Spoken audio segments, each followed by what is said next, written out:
Good evening. We're back on Wednesday night. We're really committed to doing something every Wednesday night.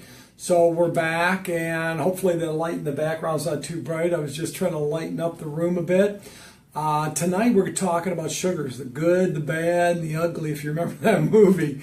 So sugars is what we really want to avoid. We don't want anything that's going to spike our blood sugar. So the two markers that really you want to track is one is your blood sugar, like a fasting blood sugar, fasting blood glucose. You get a meter, you can buy one at any of the pharmacies, Rite Aid, CVS, Walgreens, Walmart, and you don't have to buy too expensive one. And actually, the most expensive part of the whole glucose monitoring system and checking your blood is the strips. So usually you get the strips down to maybe 50 cents or less. I would try to get online and check it out, Amazon or whatever. But you want to either test first thing in the morning fasting, or you want to test, like 2 hours after a meal, minimum 2 hours after a meal. That's going to give you an idea. What we're looking for, and the key thing is, do not go by the meter, the booklet, because the booklet will tell you, 100, 110 is okay. It is not okay. We're trying to get the blood sugar down.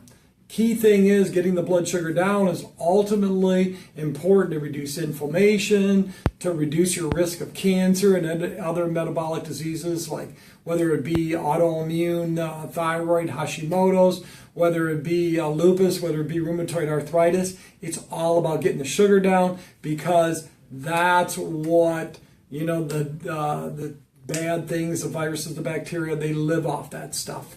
So get the sugar test, the blood glucose meter, start testing your blood sugar. Do it a couple days in a row. You don't have to do it every single day, but some people really get into it, and that's where they're going to check it more and more. They might, eat something and then test it like 30 minutes afterwards to see if it's really raising your blood sugar. If it's raising your blood sugar beyond 30, 40 points, that's not a good sign.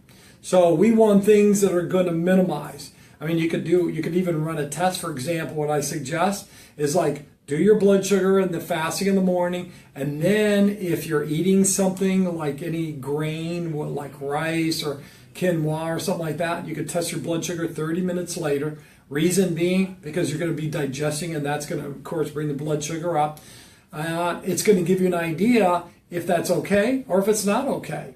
So that's real important. The other part of the blood sugar is only run on lab, and that's a hemoglobin A1C. That's giving you a 3 to 6 month average. So what we want to see there is we want to see that about 4.8 to 5.4 to 5.6. I prefer 5.4 because that means that the blood sugar is really coming down. When we're doing the fasting blood sugar, I didn't give you the normal ranges, but if we're in the 70s to the mid or high 80s, we're really good with that. Most people are not going to be like that, so that's why it's real important to work on changing that. How is it going to be changed? By reducing your sugar consumption, but also by becoming more the fat burner. If you haven't looked at our other Facebook Lives on, for example, nutritional ketosis, or what also is known as metabolic mitochondrial therapy, go ahead and review that. That'd be real important. If you want us to talk more about that, just let us know with your comments. Sugars. What sugars are going to really have an effect on your body? Well, xylitol, you might have heard of this. Xylitol comes from the birch tree. Xylitol, it ends with OL. That makes it an alcohol sugar. So you might hear some of these sugars that are alcohol sugars: erythritol, xylitol, mannitol, maltitol. Those are the sugars that are not as bad. The problem with mannitol and maltitol is that it has a tendency to give you a little bit gastric distress, meaning you're going to gurgle and go through all these aspects, and then you're going to have to run to the bathroom. That's not always that pleasant. So it's always a good idea to see how your body reacts to that. The better of the two, xylitol and erythritol. Xylitol has actually been used as to fight against cavities, as dental caries, cavities, helping dental, good healthy gums and teeth.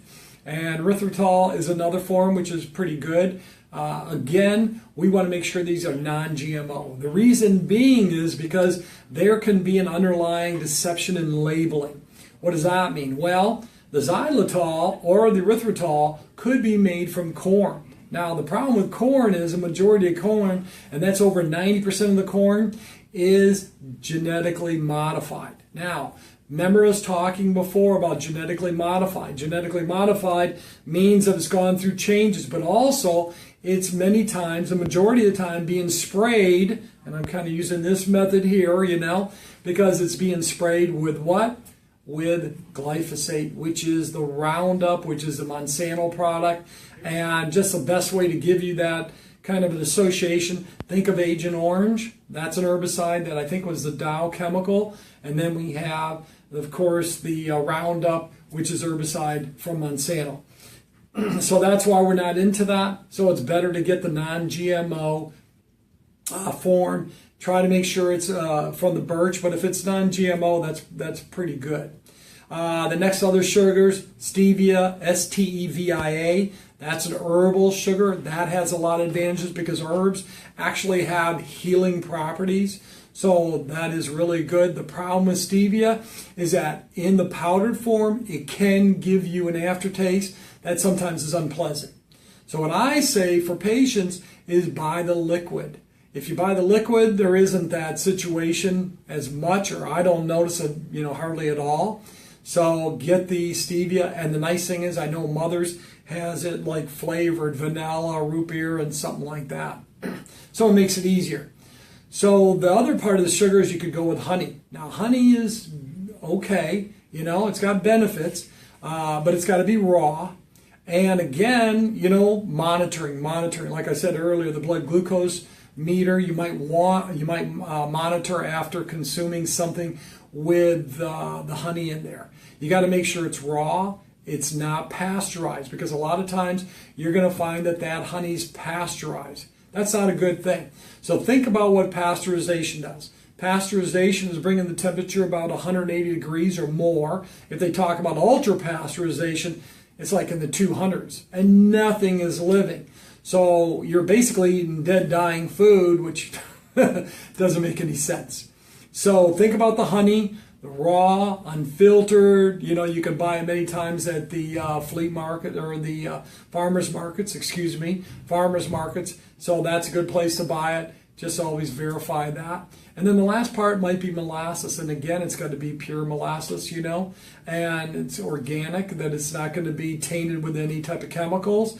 The reason why, that's got a lot of minerals, got a lot of vitamins in it, and it seems to be better, okay? But I hardly use molasses. I might use, rarely, because I'm trying, I'm watching my blood sugar big time. So the sugars, go with the different sugars, the xylitol, erythritol, which is pretty good. Go with the stevia.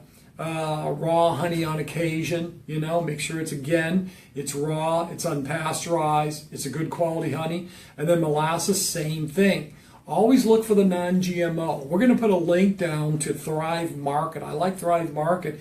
It's a market that's opened up. It's online. I really love that, so I do a lot of ordering. I love coconut cream. Coconut cream, I think we talked about the bulletproof coffee. A lot of people are now starting to do this fasting that we recommended, at least fasting from the night before, like after your meal, 7 or 8 p.m., hopefully earlier, and not until noon the next day. And what's getting them through that period of time of fasting is a bulletproof coffee, which is organic coffee, some maybe coconut cream, coconut butter, or the Kerrygold grass-fed butter. I wouldn't use any other butter unless it's grass-fed. And then, of course, you can use coconut oil or some other type of oil.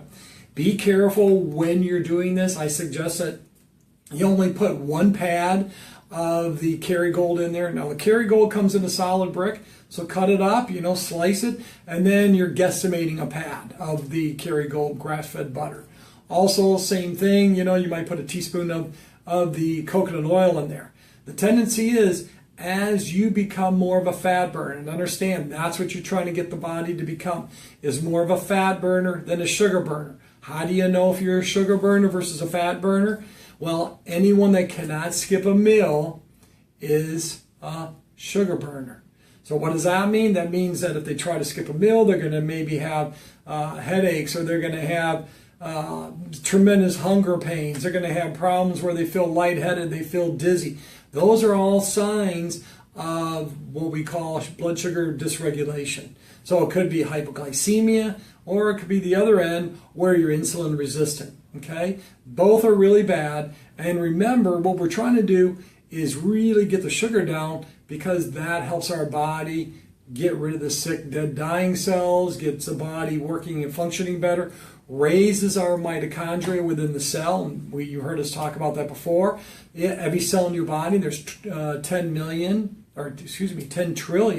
There's 10 trillion cells in your body. Each and every one of those cells has mitochondria varying in number from 100 to 3,000. How you get the mitochondria number up, of course, is by going through this fasting, going through this whole process of becoming more of a fat burner. There's great videos out there, YouTube explanations on nutritional ketosis. Again, if you're interested, I can go ahead and present kind of like a course on that. So sugar, always minimize your sugar, always check your sugar, and try the cooking. In the future, what I'm going to probably do is go over some different recipes, make some food in front of you, kind of show you the ingredients and what we're doing, and then the end product. Because tortillas can be done that way, pita bread can be made that way, anything where you've gotten used to. I know a lot of people are into, eating their bread in the morning, and toast and that type of thing, toast and coffee. It's really a matter of transitioning. So hopefully you're liking this. Share with other people, let your friends, family know. Again, we'll be coming on every Wednesday, because the other site we do Fridays. So every Wednesday around 6 p.m. We had to start a little bit later because of patients, of course. You have a great day, and watch your sugar, check your sugar, and become more health conscious. With love, see you soon.